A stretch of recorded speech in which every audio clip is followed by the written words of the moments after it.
ಬಾಗೇಪಲ್ಲಿಯಲ್ಲಿ ಸೌಹಾರ್ದತೆಗಾಗಿ ಮಾನವ ಸರಪಳಿ ನಡೆಸುವ ಕುರಿತು ಪತ್ರಕರ್ತರ ಭವನದಲ್ಲಿ ನಡೆದ ಪೂರ್ವಭಾವಿ ಸಭೆಯಲ್ಲಿ ಮಾತನಾಡಿದ ಅವರು, ಪಟ್ಟಣದ ನ್ಯಾಷನಲ್ ಕಾಲೇಜಿನಿಂದ ಪ್ರವಾಸಿ ಮಂದಿರದವರೆಗೆ ಏಕಕಾಲಕ್ಕೆ ಮಾನವ ಸರಪಳಿ ನಡೆಯಲಿದೆ ಎಂದರು. ಎಲ್ಲರೂ ಸಹಭಾಗಿಗಳು ಒಗ್ಗೂಡಿ ಪರಸ್ಪರ ಕೈಜೋಡಿಸಿ ಶಾಂತಿ ಸಾಮರಸ್ಯದ ಪ್ರತಿಜ್ಞೆ ಸ್ವೀಕರಿಸುವಲ್ಲಿ ಪ್ರತಿಯೊಬ್ಬರೂ ಪಾಲ್ಗೊಳ್ಳಬೇಕು ಎಂದು ತಿಳಿಸಿದರು.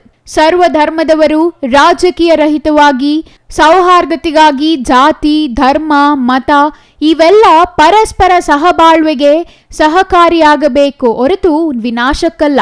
ರಾಜಕೀಯ ನಾಯಕರೆನಿಸಿದವರು ಸಾಮಾಜಿಕ ಶಾಂತಿಯನ್ನು ಕೆಡಿಸುತ್ತಿದ್ದಾರೆ. ಆದ್ದರಿಂದ ಸೌಹಾರ್ದತೆಯ ಸಂದೇಶ ಎಲ್ಲೆಡೆ ಹರಡಬೇಕಿದೆ ಎಂದರು.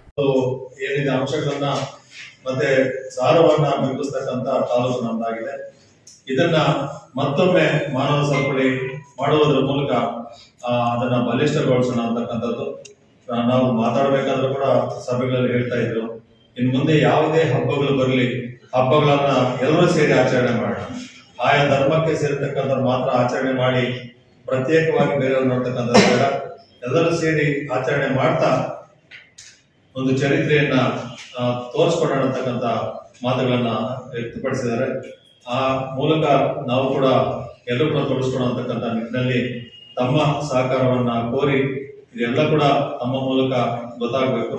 ಪ್ರಾಂತ ಕೂಲಿ ಕಾರ್ಮಿಕ ಸಂಘದ ಎಂಎನ್ ರಘುರಾಮರೆಡ್ಡಿ ಮಾತನಾಡಿದರು.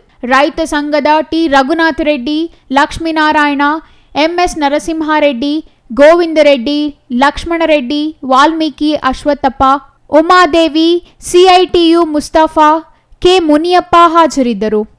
Subbu, CTV news, Bagepalli.